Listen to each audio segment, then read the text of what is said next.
You borrow tomorrow to eat. Accumulating. So, Bishop. For me, our revenue system is so bad, and that really showed in how we manage our economy.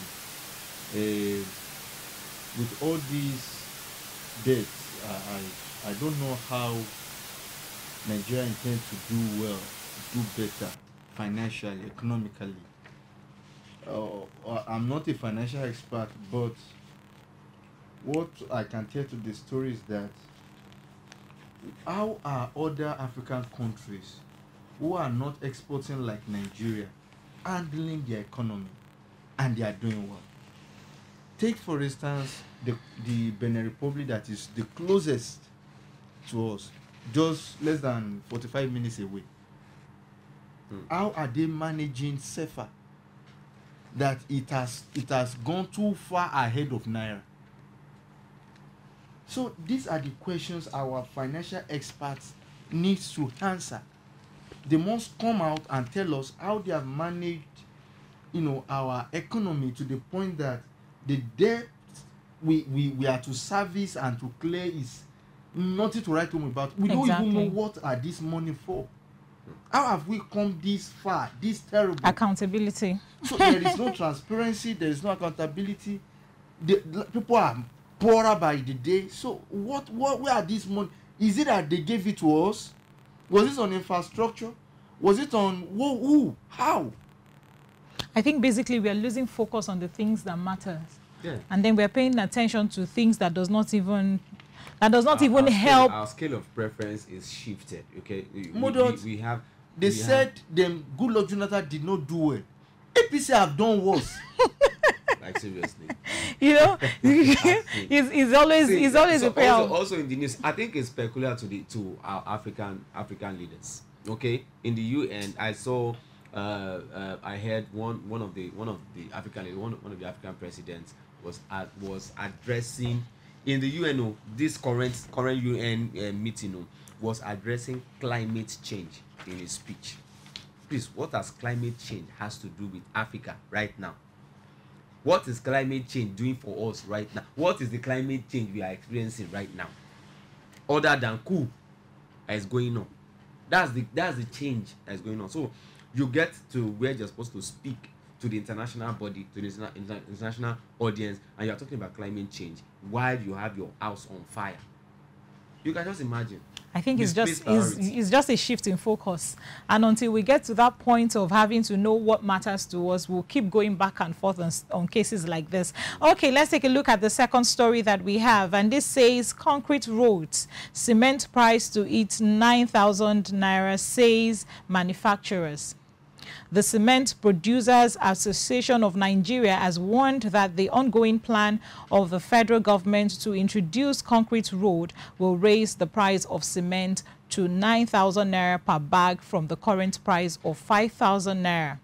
It's also called on the current administration to permanently address the perennial cement price hike problems facing us right now, especially at the larger participation in the cement industry, noting that the Nigerians have no business buying cement from more than 5,000 naira per bag.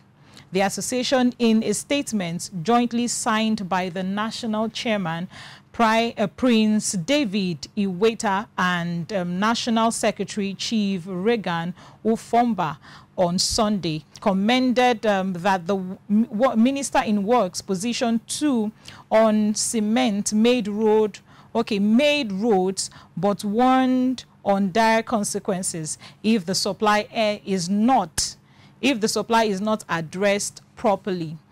Okay, so that's the second story that we find in the Punch newspaper, and I am now wondering, how do people cope when we keep having prices of cement going up like this? I just hope that this does not come to reality as been suggested or being right now, and people are really looking into this. I hope it doesn't, because the headline says to heat may heat. you know, it's it's still the a suggestion information of is or like an a under suggestion probability that, that this is what we may have come. said, you know, it might get to this, it might get to that, it might get to, you know. See, let's call a spade a spade. Okay, the Nigerian government has failed us in so many ways. Has failed us, has really, you know, made our distrust to increase. Okay, fine. I'm not laying blame on the Nigerian government alone. I want to spread the blame. I want to distribute it. Now, I will blame Nigerian government for not investing solely, I mean, for not investing well in infrastructure in this country, especially in the cement industry. I will also blame the Association of Cement Producers in Nigeria. Do you know why? If they are saying the price is going to hit 9,000, before we were buying bag, the days that we were buying bag for 300 naira, 400 naira, what happened till the time that a bag of cement became 1,009, 2,005, 3,000, and now 4,000, 4,500, and now 5,600. You know, I try to compare the prices of cement because I've not built a house yet, and I'm believing God to build one. So, what are these people giving? What hope are they giving to the masses for us to be able to buy? I mean, this is just so it's so bad. Now, let me give you a case. Let me give you the reason why I said I'm blaming the government, and I'm also blaming the Producers Association of Nigeria, because if they want to give their return now, they will say, or their response, they will say, it is transportation that is making the price go up. Now, let me give you a very good because these ones we are not importing it this time. We are not importing it our so own. And the transportation is also on our own grounds. You are Mm-hmm. not flying plane. You are not flying jet. You are not. What about those who are bringing goods from over the sea, and they are going through the ship? So what would they say is that I mean there are things we put karamo, we call it karamo, we put it on it, and it's not worth it. Let me give you a good example. If a landlord built his house in the year 1999, and the rent as at that time is 100 naira per month, the house that was built in 1999, go and ask the rent now. Now, the person buy or is buying or keeps buying cement and building materials till now, hence increasing the accommodation fee, or the rent fee. So you can see that is just the case, the exact case of this association of cement producers and the government. The government bringing or introducing concrete or cement road is a very good invention, because it was suggested to the federal government. Yeah. It's very good compared to the asphalt. Asphalt is not durable. You do it now, and then in the next 2 weeks, 1 month, you keep seeing potholes. Look at the roads they just did, that the Ogun State government did in Ogun State here. We are seeing potholes already. You can imagine potholes already. How many amount of rain, how many volume of rain it fell, and we started seeing potholes. So if it is cement will always be, water can't wash away cement. Yes. It will always be there to absorb, to keep getting stronger. So that's why government is introducing, okay, let us do cement road, concrete road. It is durable. It is also, Yes. Yeah. So now, so because government want to introduce because of concrete that, road now, they are now trying to want the concrete road, I beg, we go ice. We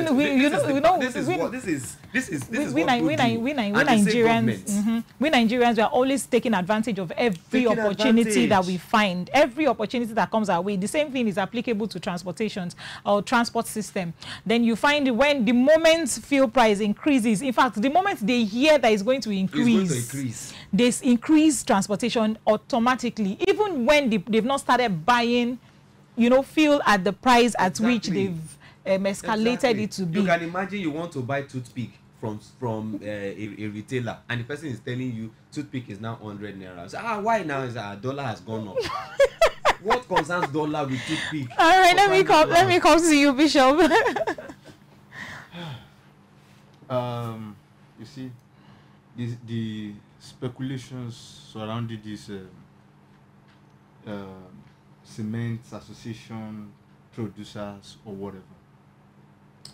For me, I think they are not ghosts, and it's wrong for them to assume that that if the government have there is something they call CRS. Yeah. So I don't know in what way they are giving back to the society. If the government said they are using cement, they will start using cement for road construction. I think that should be a motivation for them that they are doing a good job. That their production will have is a good road. Our trucks will have a good road to ply through, and I think that's the way they ought to reason. Not to think that this will inflate. This will cause them to inflate price. There is no patriotism in anybody. People are not patriotic again. So it's saddening to see and for people, a group of people to come out and say, because we will be having a concrete road now, this and this are likely to happen. So that means you are not even encouraging the government to even think towards that direction anymore. So you coming up with this, it's a shame. It's really disheartening. It's not a good one for the Cement Producers of Nigeria. It's a shame to them. It's not encouraging at all. Please, we don't have to keep making use of every opportunity that we get to extort people or extort the nation. We are doing ourselves by so doing. By doing that, we are not helping ourselves. We are not helping our fellow humans. And we really need to call ourselves to order coming to this. Okay, looking at the next story, this says NDLEA intercepts 4,000 kilograms of illicit drugs, arrest 12 suspects. The National Drug Law Enforcement Agency has intercepted 4 tons of illicit and controlled drugs in 7 states within 1 week. Its spokesman, Femi Babafemi, has said the drugs include nitrous oxide, popularly known as laughing gas, skunks, codeine syrup, and also methamphetamine and tramadol. Babafemi added in a statement on Sunday in Abuja. He said that the seizures were carried out during interdiction operation in Lagos, Kogi, FCT, Jigawa, Kaduna, Sokoto, and Edo State. The NDLEA spokesman explained that 1,194 cylinders of laughing gas with a total weight of 2,547.2 kilograms were intercepted in Toyota Sienna buses on September 22 along Okene Lokoja Abuja Expressway. This I don't know what to call this story. I don't know what to call this. But I'm grateful that they are doing a lot. Yes, they are doing drug abuse. Okay, yes. But first, I really want to applaud that for them to have been able to get all of this, intercept them, and make sure that this does not spread. Because imagine what exactly are they doing with this? These are hard drugs. Like, these are hard drugs that affect not just lives, but can make you. Sometimes there are some clips. I don't know if you've come across clips like that. I really would not say it's hard drugs, yes, but these drugs are necessary drugs that we need medically. Okay, but it's just that. But this is not legal. Yes, but it is illegally, acquired or transported. All right, the authorized body, the authorized people or personnel to get these drugs are the medical personnel. Okay, because we need this.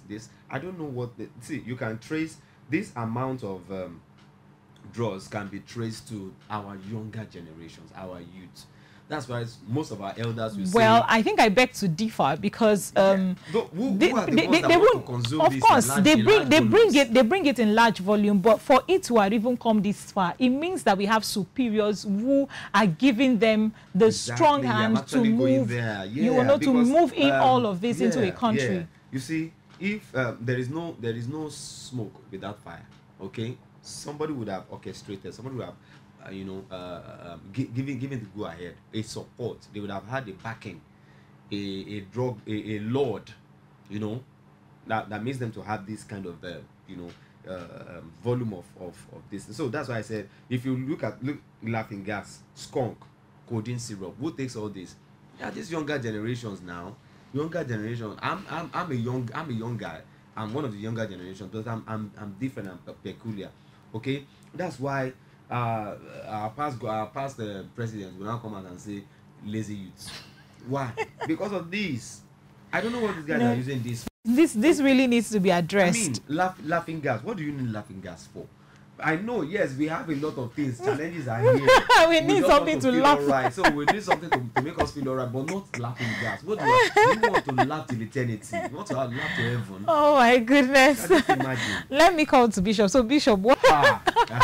Modote. Bishop is not that old now. You see, the story is very straight and direct. NDLEA intercepts, blah blah blah, arrested 12. Good. Charge them to court, after persecute them, make them a scapegoat. That's how to say no to drug abuse. That's how to stop, making they intercept more, because there are lots of it happening on daily basis. Of course. It's the one that gets to the media that we have opportunity to read out. But I pray they are able to do even more and intercept as many as they can, and reduce the danger this is causing our youth.